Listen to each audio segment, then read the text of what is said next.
Bismillahirrahmanirrahim. Sahabatku yang dirahmati oleh Allah Subhanahu wa taala.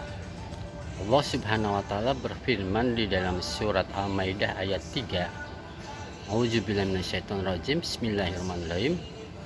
Al-yauma akmaltu lakum dinakum wa atmamtu alaikum nikmati wa raditu lakumul Islam madinah. Yang artinya Islam itu sudah sempurna untuk umat manusia dan telah kucukupkan nikmatku untukmu dan telah kuridai Islam sebagai agamamu. Dalam surat Ar-Ra'd ayat 11, Allah Subhanahu wa taala juga berfirman, Innallaha la yughayyiru ma biqaumin hatta yughayyiru ma bi anfusihim. Sesungguhnya Allah tidak akan merubah suatu kaum sebelum kaum tersebut merubah apa yang ada pada dirinya. Dalam dua ayat ini artinya bahwa Islam sudah sempurna sepanjang masa sampai hari kiamat.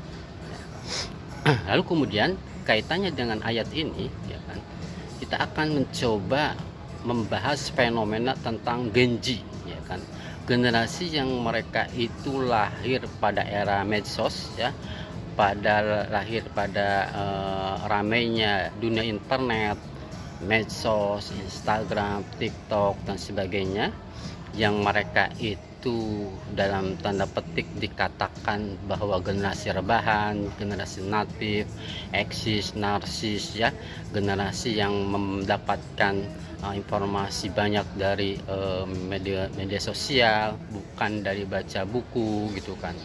Nah kan, ini framing ini bisa jadi benar, bisa jadi tidak, ya kan, karena memang banyak juga, ya, generasi Gen Z ini yang mereka itu mau maju, berkembang, dan mereka pun akhirnya berhasil dalam meraih cita-citanya. Nah, lalu kemudian bagaimana sebetulnya mengatasi hal tersebut gitu kan. Dalam dua ayat tadi sudah dijelaskan bahwa Islam sudah sempurna dan seseorang tidak akan bisa merubah pada dirinya sebelum dia merubah apa yang ada pada dirinya. Artinya apa? Artinya generasi apapun itu, ya kan, generasi Gen Z, X, Y, Alpha dan semacamnya gitu kan, ini sudah diatur polanya oleh Islam. Jadi Islam mempunyai pola yang sudah baku tentang manusia. Islam sudah sempurna. Islam sudah Islam sudah mengatur semua hal tersebut, ya, termasuk Gen Z ini gitu kan. Jadi apa yang baku, apa yang harus dirubah adalah pola pikirnya, ya kan, mindsetnya, ya kan, pandangannya mereka tentang dunia ini gitu kan, yang tadinya mempunyai pola pikir yang rendah menjadi pola pikir yang mulia gitu kan, yang tadinya pola pikir yang sekuler menjadi pola pikir yang Islam gitu kan. Jadi pola pikir yang dirubah ini adalah metode yang sudah diajarkan oleh baginda Nabi Muhammad Rasulullah Shallallahu Alaihi Wasallam. Pandangan apa yang mesti dirubah?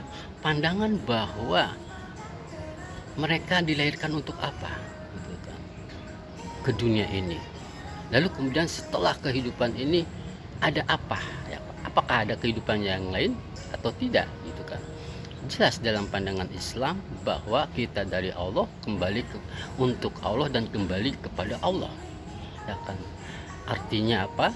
Artinya bahwa wa ma khalaqtul jinna wal insa illa liya'budun, gitu kan, bahwa Allah ciptakan jin dan manusia hanya untuk beribadah kepada Allah Subhanahu wa taala.